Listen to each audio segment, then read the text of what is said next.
You kick me, I'll kick back.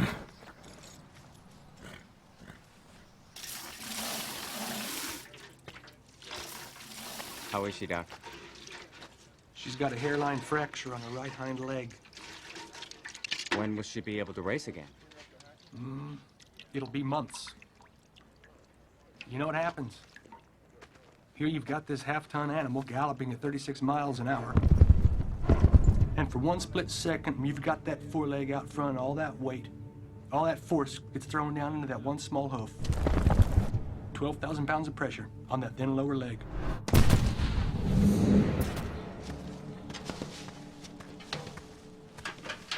Keep an eye on her, Dan. You bet.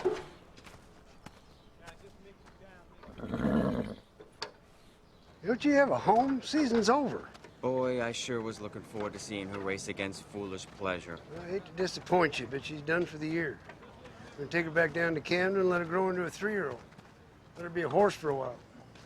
With Ruffian now idle on the sidelines, the historic Champagne Stakes fell to the swift mercy of Foolish Pleasure. Down the stretch they come in the Champagne Stakes. It's Foolish Pleasure with jockey Jacinto Vasquez in front by 6 lengths. It is Foolish Pleasure taking the Champagne.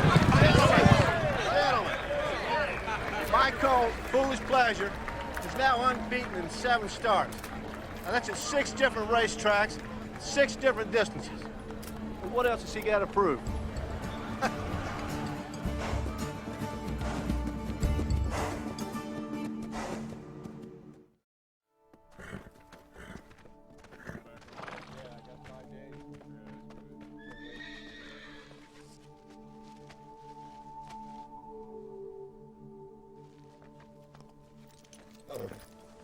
I could take it from here, Mr. White. No, I got it. You going home. You sure? There's no one else here. There's just 26 head of horses. You want me to mix the medicine for you? Now, go on. Get out of here. All right. Merry Christmas, Mr. Whiteley. Yep.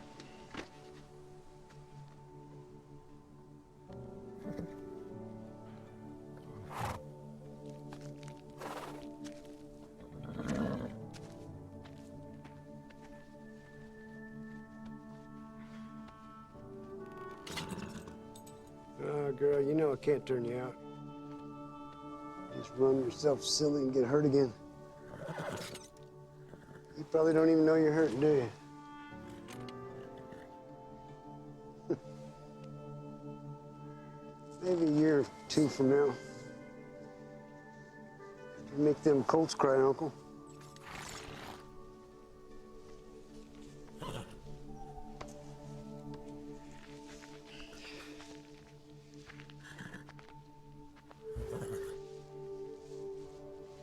Well,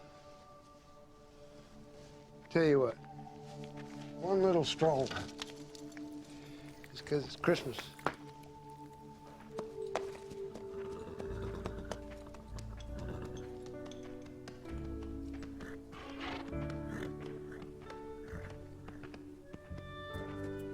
Now, listen, Missy, turn you loose. You're a little crazy to make me look bad now, are you? Huh? All right.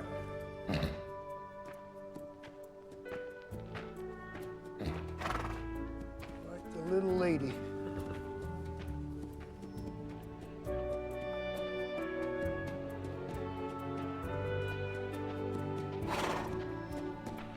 Let's take a little stroll.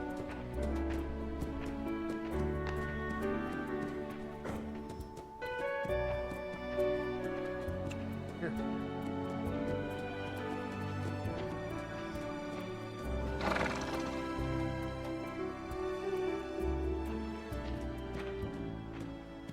Feeling good.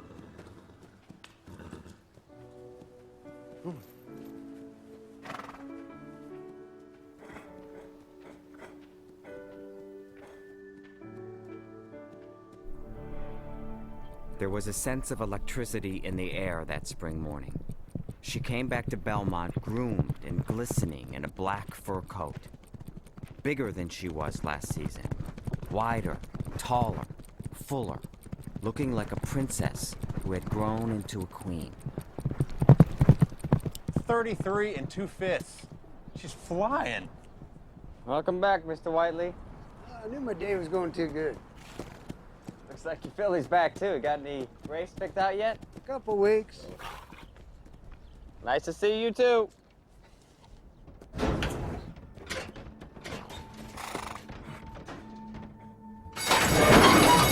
they're off. And Ruffian, undefeated in 5 starts last year, jumps right to the front in her comeback. And she is in front by a length quickly. Down the stretch they come. Ruffian in front. A sensational return to the racing wars. Ruffian by almost 5 lengths. It's Ruffian, and she's back. Mr. Wiley, it's too early in her comeback for Ruffian to run the Derby, but is there any chance she'll run the Preakness? Nope. You're from Maryland, aren't you, Frank? Would it be nice to get back to your old stomping grounds? Now the Preakness turned into a big circus. Her dates are the Acorn, the Mother Goose, and the Oaks. Surely Triple Crown. That's right. So she's running strictly with the girls. She does like boys, doesn't she, Frank? She likes everybody except for porters. What are you smart about, you Cinto? I get to ride the best filly and the best colt, and now I don't even have to choose. As usual, in the spring, the pace of thoroughbred racing began to quicken.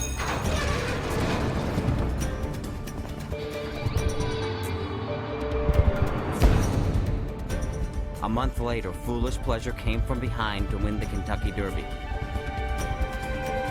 And down the stretch they come in the first jewel of the filly Triple Crown. The following week, Ruffian trounced the field of fillies in the Acorn. Ruffian in another state record performance.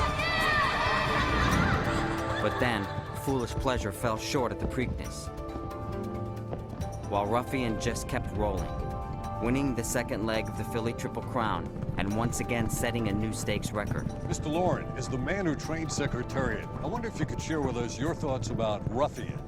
God is my witness. She may be even better than Secretariat. A week later, Foolish Pleasure gave it all he had, but lost by a head in the Belmont. Frank Whiteley had the only undefeated 3-year-old at this point. He planned to win the third and final leg of the filly Triple Crown, and then beat the heat in July.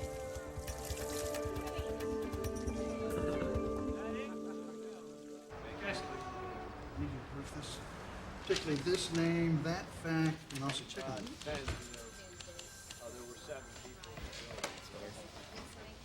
I gotta call you back. What are you doing here? It's a place of business. You heard the room. What room?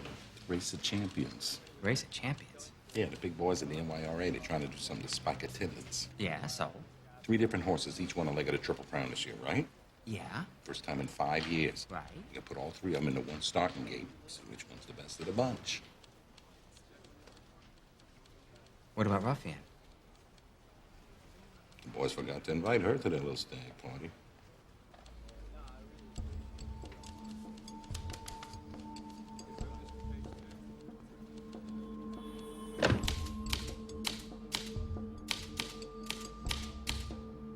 Hey, Dick, get a load of this.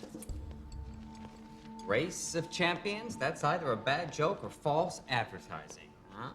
Truth is, no 3-year-old colt this year can call himself a champion unless he tests himself against the unequaled filly Ruffian. Need a kicker. Give me a kicker. Gentlemen. Gentlemen, thank you. Gentlemen, you cannot steal the crown of a champion. You must earn it. Very nice. You cannot steal the crown of a champion. You must earn it. Oh boy, that is good writing. You got the girls buzzing with that. Can't say I'm surprised.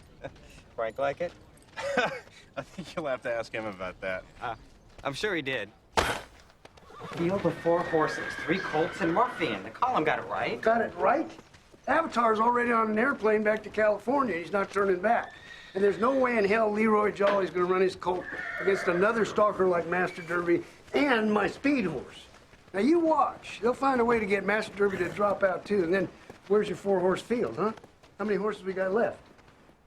2. Yeah, what kind of race is that? A match race.